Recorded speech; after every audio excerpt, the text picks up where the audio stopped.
Friends, today recipe పొటాటోతో schezwan potato. ముందుగా దీనికి కావలసిన పదార్థాలు: ఉడికించుకున్నటువంటి బంగాళదుంపలు 60% మాత్రమే ఉడికించుకోవాలి. తర్వాత స్టవ్ ఆన్ చేసి పాన్ పెట్టుకోవాలి.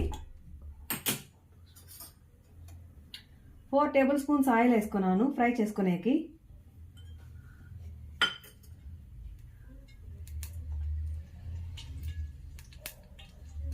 నూనె వేడెక్కాక కాగిన తర్వాత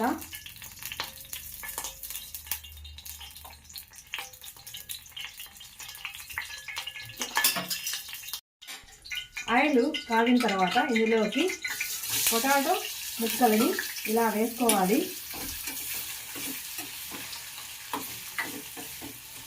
ఇలా వేసుకొని కొద్దిసేపు ఫ్రై చేసుకోవాలి.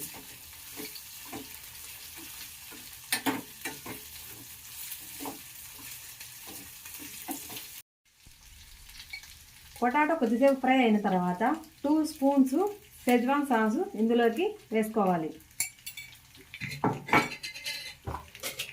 ఆల్రెడీ దీంట్లో ఉప్పు ఉంటుంది, కానీ కొద్దిగా లిటిల్ బిట్ యాడ్ చేసుకోవాలి.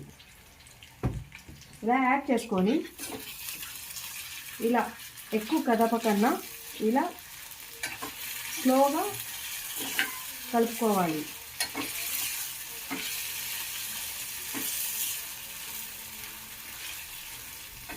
ఇలా సెజ్వాన్ పొటాటోని ఈ వర్షాకాలంలో వేడిగా తింటే స్పైసీగా ఉంటుంది, ఎంతో టేస్టీగా ఉంటుంది.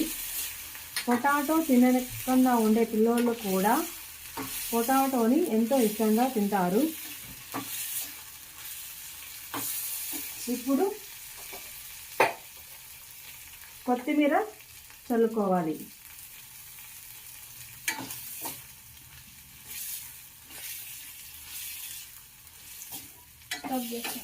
చివరగా లాస్ట్లో కొద్దిగా చిల్లీ ఫ్లేక్స్ యాడ్ చేసుకోవాలి.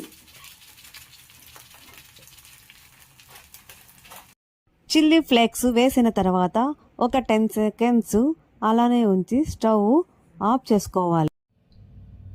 Tasty Schezwan potato ready friends.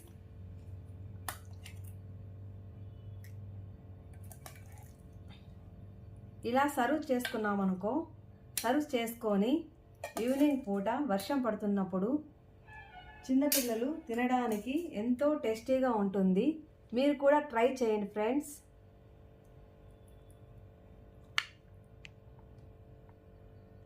Tasty Schezwan potato. ఈ వీడియో మీకు నచ్చినట్లయితే లైక్ చేయండి, షేర్ చేయండి, సబ్స్క్రైబ్ చేయండి.